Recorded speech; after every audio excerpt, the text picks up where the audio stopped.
Good morning, students. Today is 10th of April 2020. I am Mohit Sharma, the economics teacher of your ward in class 12. So today's topic is balance of payment. हम इसका कुछ part पहले ही पिछली class में कर चुके हैं, अब इसका नेक्स्ट पार्ट करते हैं। आज हम शुरू करेंगे सबसे पहले कैपिटल अकाउंट से। करंट अकाउंट हम ऑलरेडी कर चुके हैं कि करंट अकाउंट में 3 आइटम्स रिकॉर्ड होते हैं। वो कौन कौन से होते हैं? सबसे पहले हमारा आता है गुड्स, दूसरा आता है सर्विसेज और तीसरा आता है यूनिलेटरल ट्रांसफर। तो आज हम पढ़ेंगे कैपिटल अकाउंट के बारे में। Capital account. So what is capital account? All the international transactions which cause change in asset and liability is recorded in capital account of balance of payment. क्योंकि component of balance of payment दो होते हैं, current account और capital account. Current account हम already पढ़ चुके हैं, तो हमारा नेक्स्ट आता है कैपिटल अकाउंट। तो कैपिटल अकाउंट जैसा कि मैंने बताया चेंज इन एसेट या चेंज इन लायबिलिटी को रिकॉर्ड करता है। तो इसके 3 कंपोनेंट होते हैं। सबसे पहला कंपोनेंट इसका होता है बोरोइंग एंड लेंडिंग टू और फ्रॉम अब्रॉड।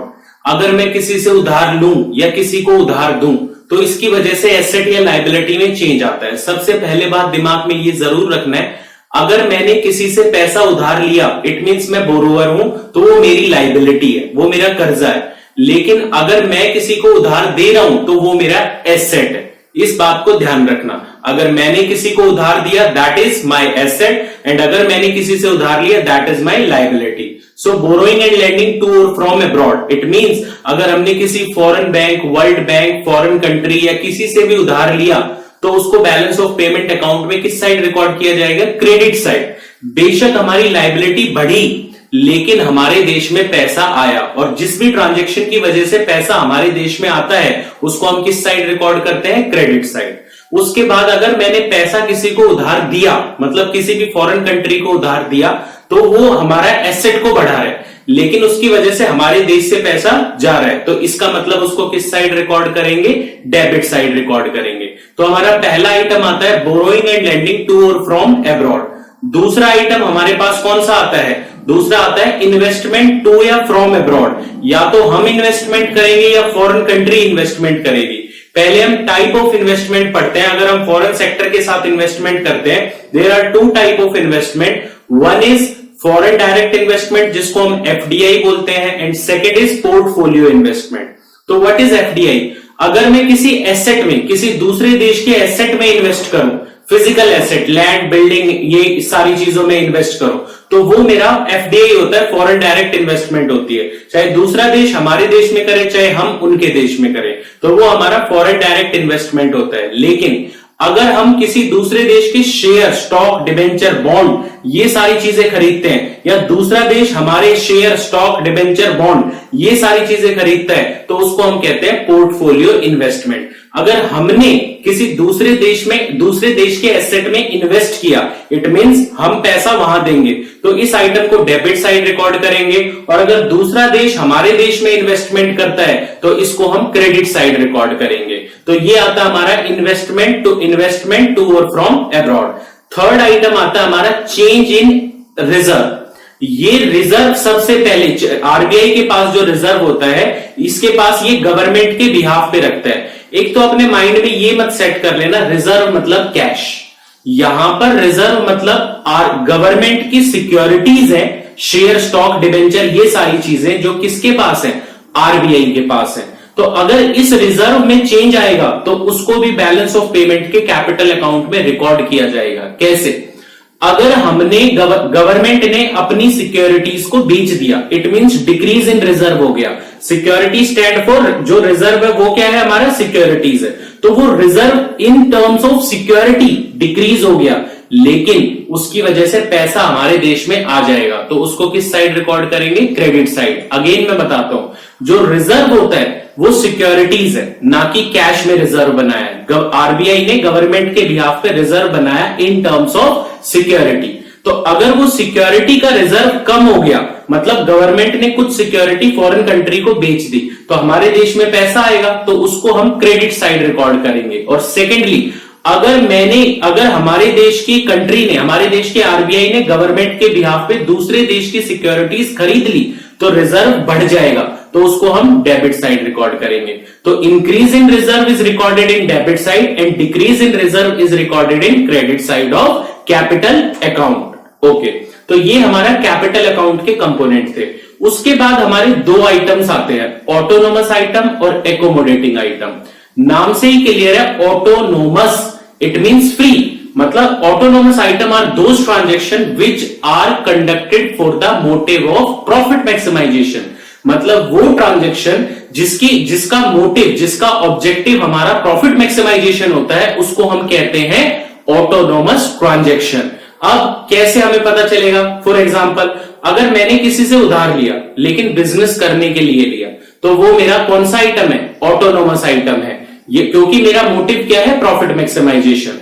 तो ऑटोनोमस आइटम को हम अबव द लाइन आइटम भी बोलते हैं, और ये कैपिटल अकाउंट और करंट अकाउंट दोनों में ही रिकॉर्ड किया जाता है। मतलब लायबिलिटी या एसेट में भी इसका रिकॉर्ड हो सकता है, या फिर हमारा current account, goods services in सब का खरीदना या बेचना, ये दोनों अकाउंट में रिकॉर्ड किया जाता है, और इसको हम अबव द लाइन आइटम भी बोलते हैं। उसके बाद आता है इसमें एकोमोडेटिंग आइटम। देखिए, अगर ऑटोनोमस आइटम में डिसइक्विलिब्रियम क्रिएट होती है, it means when there is surplus और डेफिसिट, अगर इन दोनों की सिचुएशन क्रिएट होती है, तो सरप्लस को एब्सॉर्ब करने के लिए और डेफिसिट को कवर करने के लिए जो भी ट्रांजेक्शन की जाएंगे उसको हम एकोमोडेटिंग आइटम बोलेंगे।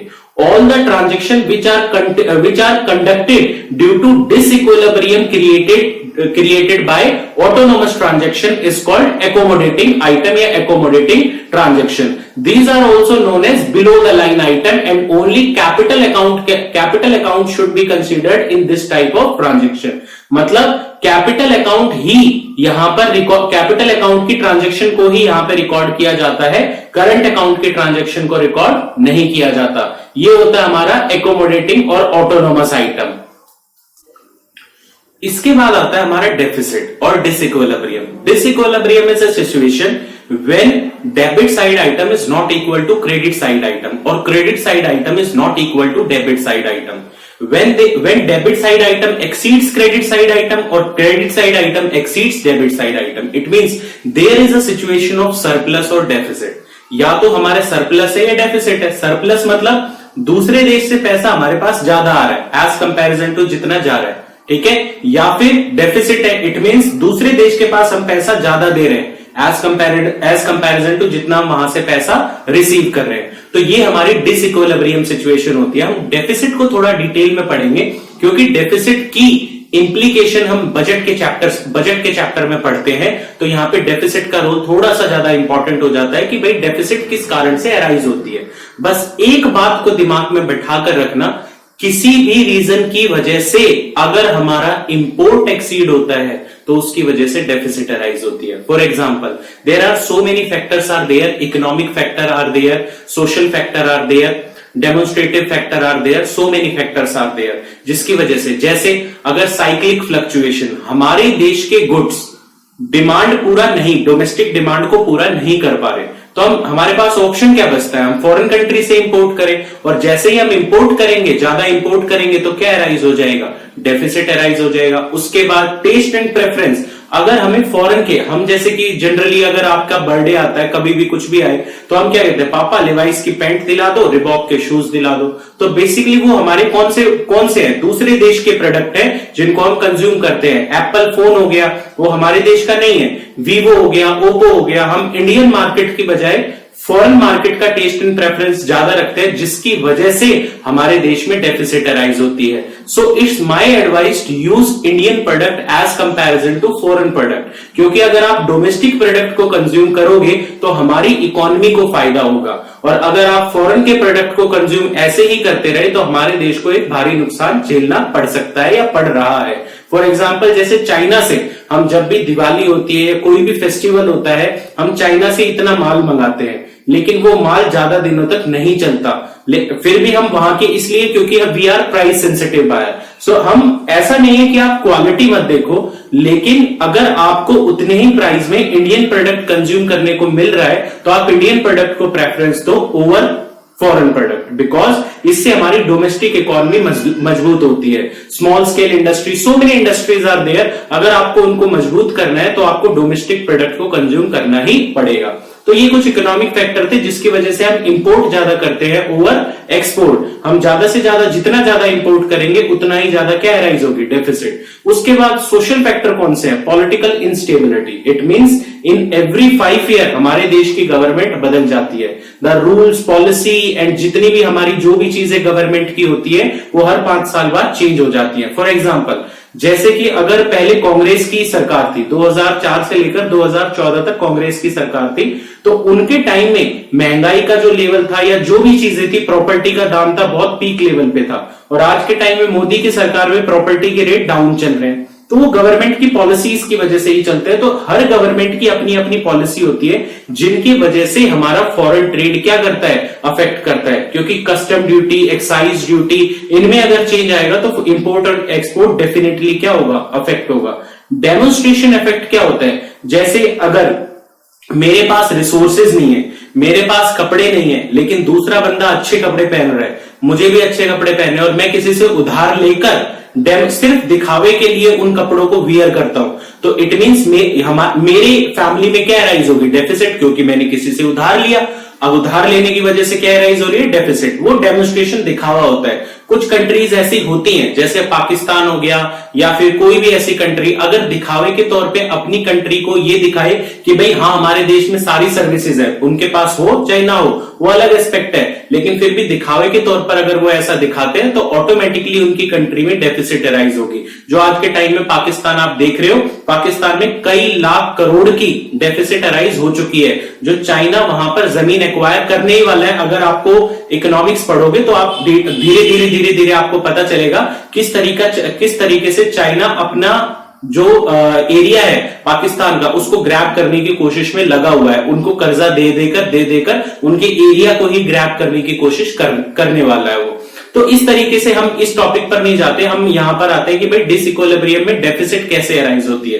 तो इस तरीके से डेमोन्स्ट्रेशन इफेक्ट की वजह से भी डेफिसिट अराइज होती है। तो ये हमारा बैलेंस ऑफ पेमेंट चैप्टर था। एक बार मैं फिर से एक बार आपको बता दूं क्या होता है बैलेंस ऑफ पेमेंट की डेफिनेशन। कि बैलेंस ऑफ पेमेंट क्या होती है, it is an accounting statement that provide a systematic record of all economic transaction between resident country and rest of the world. इसके 4 आइटम होते हैं, visible item, invisible item, unilateral transfer, capital transfer. Economic जो transaction होती है वो इन 4 items की होती है। इन चारों आइटम का इंपोर्ट एक्सपोर्ट जो स्टेटमेंट रिकॉर्ड करती है उसको बैलेंस ऑफ पेमेंट बोलते हैं, और जो विजिबल आइटम का उसको बैलेंस ऑफ ट्रेड बोलते हैं। इसके 2 कंपोनेंट होते हैं, करंट अकाउंट और कैपिटल अकाउंट। हमने करंट अकाउंट के कंपोनेंट पढ़े कौन कौन से, import and export of goods that is visible item, import and export of services that is invisible item, import unilateral transfer Saint from abroad या Saint to abroad, और last income receipt और payment. ये current account था। उसके बाद हमने capital account पढ़ा कि एसेट या लायबिलिटी में जो चेंज होता है उसको रिकॉर्ड करना, उसको किस तरीके से रिकॉर्ड किया जाता है, कहां पर, कैपिटल अकाउंट में। तो यहां पे इसके 3 कंपोनेंट हमने पढ़े कौन कौन से। सबसे पहला कंपोनेंट हमने कौन सा पढ़ा, बोरोइंग और लेंडिंग टू और फ्रॉम अब्रॉड। फिर इन्वेस्टमेंट टू और फ्रॉम अब्रॉड, इसके इन्वेस्टमेंट के 2 part, foreign direct investment, portfolio investment, और लास्ट चेंज इन रिजर्व। फिर हमने ऑटोनोमस और एकोमोडेटिंग आइटम पढ़ा। ये सारा कंसेप्ट और डिसइक्विलिब्रियम जो डेफिसिट हमने टॉपिक पढ़ा, ये टॉपिक हमने बैलेंस ऑफ पेमेंट चैप्टर में पढ़ा। यहां से आपका 4 मार्क्स का क्वेश्चन बनता है जो कि मैक्सिमम टाइम आपके एग्जाम में मिल सकता है, जिसमें आपका difference between balance of payment and balance of trade आता है, डिफरेंस बिटवीन ऑटोनोमस आइटम और एकोमोडेटिंग आइटम आता है, या फिर किसी भी कंपोनेंट करंट अकाउंट और कैपिटल अकाउंट के कंपोनेंट को दे सकते हैं। अब मैं बात करता हूं होमवर्क की। मैं वही साइट सजेस्ट करूंगा, माई सीबीएसई गाइड पर जाओ। इस चैप्टर से रिलेटेड जितने भी क्वेश्चंस हैं उनको एक बार डाउनलोड करो और क्वेश्चंस को समझने की कोशिश करना कि किस तरीके से क्वेश्चंस आते हैं। क्योंकि क्वेश्चंस अगर एक बार समझ आ गए कि आंसर क्या लिखना है आपको, तो आप इजीली उसको आंसर दे पाओगे। अगर क्वेश्चन समझ नहीं आए तो आप आंसर नहीं दे पाओगे। तो बेटर है कि ज्यादा से ज्यादा क्वेश्चंस आप वहां से डाउनलोड करो, उनको सॉल्व करके देखो और फिर मेरे को एक बार चेक कराना कि सही है या गलत। और उसके बाद एक तो ये आपको टॉपिक पूरा का पूरा रीड करना है, और उसके बाद मैं असाइनमेंट दूंगा। और ये क्वेश्चन आपके मैंडेटरी है, आप अपनी एक कॉपी बनाओ, सेपरेट कॉपी बनाओ, उसमें जितने भी मैंने असाइनमेंट दिए हैं उन सबके क्वेश्चन आंसर आपको लिखकर लेकर आने हैं। मैं पर्टिकुलरली एक एक बच्चे की कॉपी चेक करूंगा। So thank you very much.